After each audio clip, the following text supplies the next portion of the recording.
So hi all, this is Rahul here and welcome to my YouTube channel. And today's agenda is talking about the strings. So what and how we deal with the strings parts. So today this lecture will totally be on strings in Python. So as you can see on my screen, I am continuing with the same Python notebook, that is Introduction to Python Basics, where I talked about yesterday for those all the topics where I did the introduction with the data types, and I talked about what all the common data types are there, and I illustrated with few of the examples. And then also I moved on to the mathematical operations which we do with the help of the numbers. So that I also explained in my previous lecture. You can go and watch them. So today's topic is about strings. So what is a string basically? So basically a string is a uh, any set of words. A string is a literal, or you can say even a word that is also considered as a string. When we talk about in terms of Python, anything, any sentence or any word which is inside a single or a double quote, that Python will consider it as a string. So here you can see that I have assigned a variable st with a hello world 123, where I have used exclamation mark, that is a special character, and even the numbers also. But what Python will interpret this variable st is as a uh, you can say it will deal, and it will uh, assume that this is a string data type. 1 minute, even I will comment this part so you can try to understand it. Okay, see, so st as of now, the type of this variable is as a string. No matter what you have entered and what you have declared inside a inverted comma, that will be treated as the part of a string. Okay, so here with the first function, what I was trying to illustrate over here is the len function. What does the len function do? Suppose you need to check the count of the number of characters, white spaces, and even the special characters. Those all will be counted when you deal with the len function and you try to count the length of a particular string.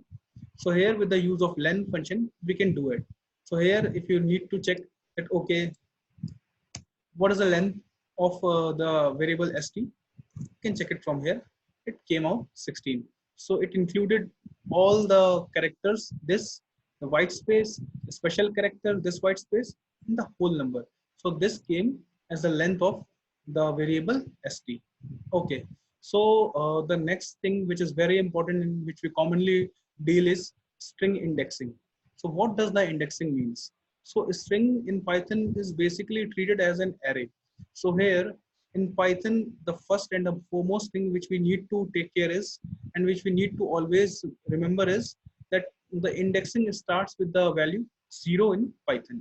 So here the first character will be given if we this is the method to fetch a particular character from a given string. So s and in the square bracket 0 will fetch the first word, and suppose if I have assigned this hello word to a variable s, so we can grab the first letter, that is s0, and it will fetch me as h. I will show you, and I will execute this. I will comment the other parts, and I will show you that what it does for us. See, S0 shows us the first value, that is the first index and the first character of the string, that is H. Okay, so here S2 will then simply give us what? This will give the 0, 1, 2, L. Shift enter, this is L. Okay, so now I have mentioned the comment that grab everything from pass from the first term and all the way till the end of the string. So for that we need to use, suppose if I do it from 0 and then colon, if we just put a colon, it will fetch total string from the index 0 till the end of the part. Hello world. Here I have given an example. Suppose I write 2. So it will take the index value from 2. It will assume that this is the starting point of the string, and it will completely give till the end of the string. Yeah, it omitted out h, e, and it started from the index 2, and the whole wait till the end of the string. So this was grabbing the part from the string, and this we can use with the help of indexes. Okay, so here, if suppose this is my third example which I'll be showing you, and if suppose if you don't want to fetch the ending part, and if you want from starting till the middle of the string, what you can do is you can write, suppose you need to fetch you need to fetch three characters from the starting till the next three characters. So first of all, here we need to remember that the number which we specify left to the colon will be inclusive, but the number which will be specifying, that means the index which will be specifying to the right of column, will be excluded. So if suppose we need to fetch three characters, then the end point index should be given as 4. I will be just pressing a shift enter and will tell you that okay, till what point it grabbed from the string. So it okay, so for the first three characters, what you need to do is just mention 3, and it will fetch us the 0th position, the first position, and the second position. Okay, so for the first three characters, you need to mention S, then even see 0 colon till this is the end point, but this will not be, the third index will not be included. So HEL. So this index which you will be mentioning over here, this will not be inclusive for the string indexing part. This, guys, you should be clear and you should remember always with the string indexing. Okay, so let's come down and we'll be seeing some more examples. So if you need to grab everything, then what you can do is you can nothing, just put the colon and it will grab you all the entire thing. Okay, so see, with the colon part, you have not mentioned left to something, no number, no index, to the right of something, and it will give you the entire string. Okay, so one more example I need to show you over here, and it is a very common interview question also. It comes sometimes that if we need to fetch the last word, what you need to do is uh, this is the concept of negative indexing, and here you use a concept of like negative numbers. So what you will be doing is, if suppose from left when we were grabbing, we were taking it from the 0th value, but from the right, suppose from the last value, if you need to fetch, then you will be starting and you will be entering the numbers and indexes in with the negative sign, and it will start not from 0, since -0 doesn't exist. So then we'll be dealing and we'll be starting with -1. -1 would be the last word of the string. So if you suppose you write S -1, what it will, the output will be D, right? See, the output is D. So you can grab in such a way from -1 till, and if suppose you want to, I will show you one more example like this. This is the next example that you don't want the -1 part should be included, should be excluded. So this will not exclude, this will not include the last word, that is the D, and it will give us all the value till the last word, but not including the last character of that string. So this is also a way to grab everything but the last letter. You don't need to, you need to fetch till here. So it will not be including D, and it will give you the, this is the required expression when we come and when we use string indexing. Okay, so coming on some more examples, I'll be showing you that here, if I say this is the starting point of the index value which we provide, then to the right of the colon is the value which is the end point, but that end point will not be, that end point index will not be included. This will be exclusive. And the last part after the second colon to the right is the step function. The step size means you will be omitting that many number of words, that many number of characters from the string. I'll be showing you with an example. Just I'm commenting the other print functions, print commands in the cell. Okay, so you can see this is our string equal to hello world. Just for your, understanding, I'll be copy pasting over here. And what you can do, you can see that I'm including all the parts, but with the step function with the step size of 2. So what it will do is it will grab the first character, that is H, then it will omit 2 spaces, 1, 2, it will grab L, then 1, 2, W, then 1, 2, and it will give us D. So it will take a step size of 2. It will jump the 2 values, and then it will fetch us the output, which came at like this. Okay. So even you can use this one, and it will give you a different result. Omitting with one, what it will do is it will give the same result, but just with the one step size. Okay. Okay, so I will show you a different example over here. The minus sign. Let's see what the output comes. It will be reversing the string. So this is also most commonly asked interview questions. Uh, much most commonly asked. To reverse a string, what needs to be done? So this you can use simply to reverse a string. So for -1, it will start from here, and then it will put on, and it will just reverse your string. Okay. So now I will just comment this part, and I will show you the concatenation operator. What is concatenation operator? So concatenation we do with the help of plus sign in Python.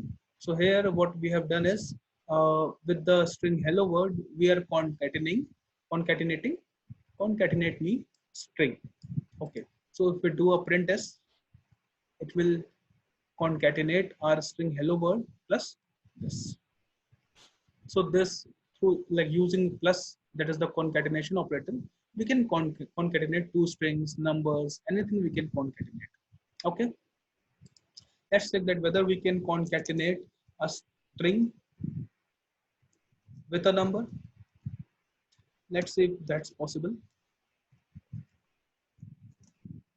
See, it is clearly saying that with the integer, we will not be able to concatenate the string. So what we can do is we can mention this as either like this.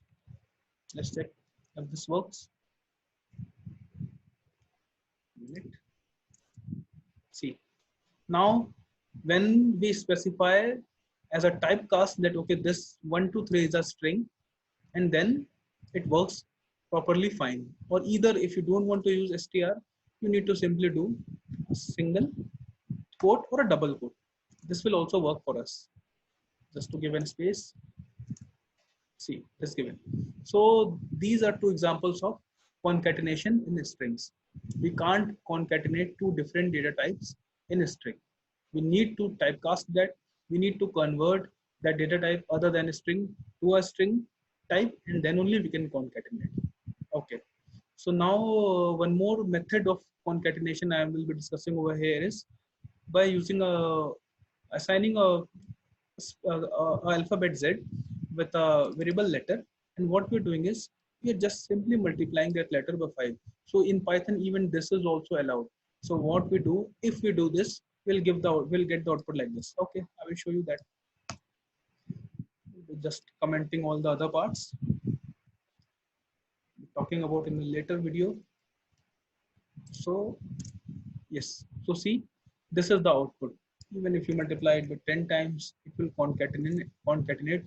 So even this also, by multiplication also, we can concatenate the strings, and we can even concatenate the strings, or the even the letter, or even the character itself, just by multiplication. Okay.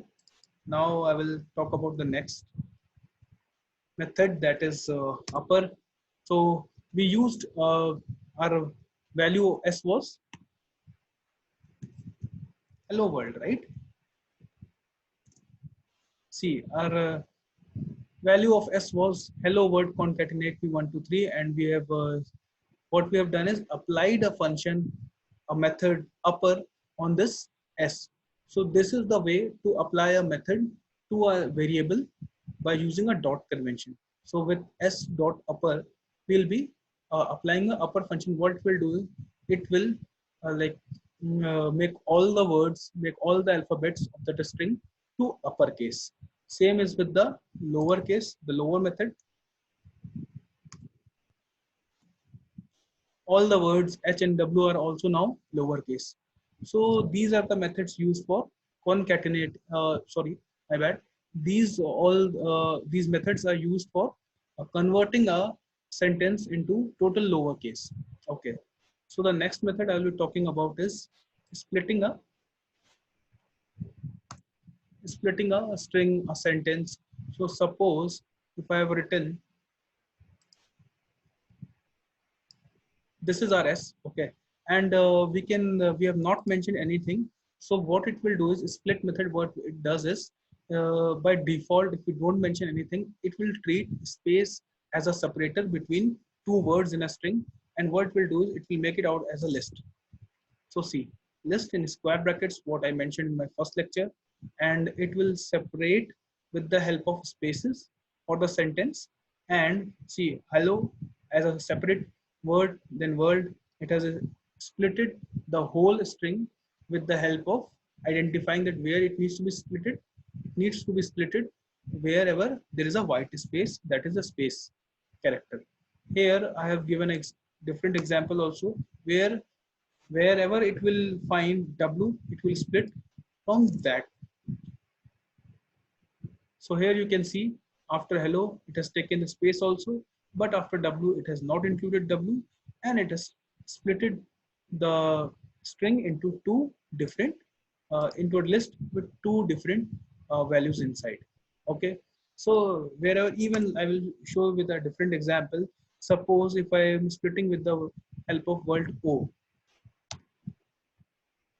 what it does, see, hell, then O has been removed, then it has taken W, removed, O, removed, RLDC, then C is also there, but after O, again this has been included into different sub values in the list. Okay, so this is the split function. You can separate the strings, whatever character, space, whatever by what method you need to split, you can do that with the help of split method. Coming on to a different and a method, a function which we normally use when we need to when we need to give the output in a certain way, then we use the dot format function. So here is the example of that. Here what I have done is I have this is the example, okay, where we need to do a print function, and we need to take a output with the help of dot format we have given. And we actually, what we want in the output is this, the inserted string, it should come over here, okay, inside the curly braces. So what the print function with the dot format will do, I will show you this one. So what the dot format does for us is it will give the output how we want. Okay, so might be this might be a looking like a concatenation operation to you, but I will show you with the next example, that is this, that how it actually works. Okay, see over here. So suppose I have used hello, and I have here mentioned as curly braces 0. This is the string part which will obviously come as output. But if we use a dot format with it and we are specifying certain values, it will grab these values from here and it will put over here the 0 index for learners and the first index for this Python. So what it will give in our output is somewhat this. So it has manually, it has automatically placed our these two values inside the output in a particular format how we want. So this comes very useful when we when we do it in our real-time scenarios. This dot format function keeps in very handy. So this might be clear to you. Please mention in comments if you find any problem with this format function. Okay, so the next method is the replace method. Here, what replace, as the name suggests, what it will do is, however and what words you need actually to replace that, you can do with the help of a replace function. This is the way to use replace. And here what I've replaced is H with J. output is now J came to the H's place and H went to the, okay. So what it does is actually here it does is, suppose if you need to replace a character and you don't want, so H will completely remove and J will come in place of that mentioned character. So here what we want is, here we want is H to be replaced with J. So this replace function does that, and you see that H has now been replaced with J. So this was replace function. Now coming on to our next function, I'll be commenting this part. Coming on to our next function is a strip function. Okay, what strip function does is basically a trimming part. Trimming is being done with the help of a strip function. It will remove all the white spaces. It will do a L trim and a R trim. That means trimming all the white spaces, all the unnecessary spaces from left of the string, and even it does the same from right of the strings. So as you can see, I have given the spaces from before H and after the exclamation mark. So the strip function will remove and trim all the things, and it will give us simply H word. So it comes in very handy when we do and when we like do it in the real time scenario, since often sometimes what it happens is the column is of a larger size, and the numbers and the values which we give to a column in a table, suppose if I say, so it automatically adjusts with the help of white spaces. So this comes in very handy to strip down the function and to strip the values from a table, from a column where the unnecessary white spaces are there. So strip function comes in handy over there. Okay. So last, you can say last thing which I'll be talking about in today's lecture is, this is also a very common scenario, as and we also do many times in our day-to-day programming life also, that sometimes there is an email ID column and we need to fetch the user IDs only from that. So how to fetch the user ID apart from that domain name? If we just need to separate the user ID from the domain name, we can simply do that with the help of split function. So if I just comment this part and show you what username does with the help of at the rate. So what it will do is exactly is, it will separate after at, it will not take at the rate. It will give us a list which will have gmail.com as a domain name and abc_johnny as a username. Okay. And if you want to grab just only the abc_johnny part, so what we can do is just hit 0. You will get the username from that. Okay. One more utility I need to show you over here, that how to suppose abc_johnny is a username where abc is the person's first name and johnny is the last name. So now what we'll do is, we need to separate the first name from the last name. So you just hit like this. I'll be commenting this part. See, it has separated the first name and the last name with the help of white space. So what I will show you by example, that okay, step by step, that what it is doing. Okay, I will be just cutting this part. What it gives is ABC. How? So username 0, you already saw that it gives us abc_johnny. Next, now again we need to split with the help of underscore. I did that, and again I grabbed the first index, that is 0. So what it gives abc. If suppose I give second index, it will give us johnny. Don't see this part, just this part. It gives us johnny. So with the help of these tricks, we can actually split our email ID, and we can grab the username or the first name and the last name from that string, from that email column, or from the email ID itself. So hope you enjoyed the strings discussion, and please hit like, share and subscribe my channel if you want amazing and good content from me. Thanks.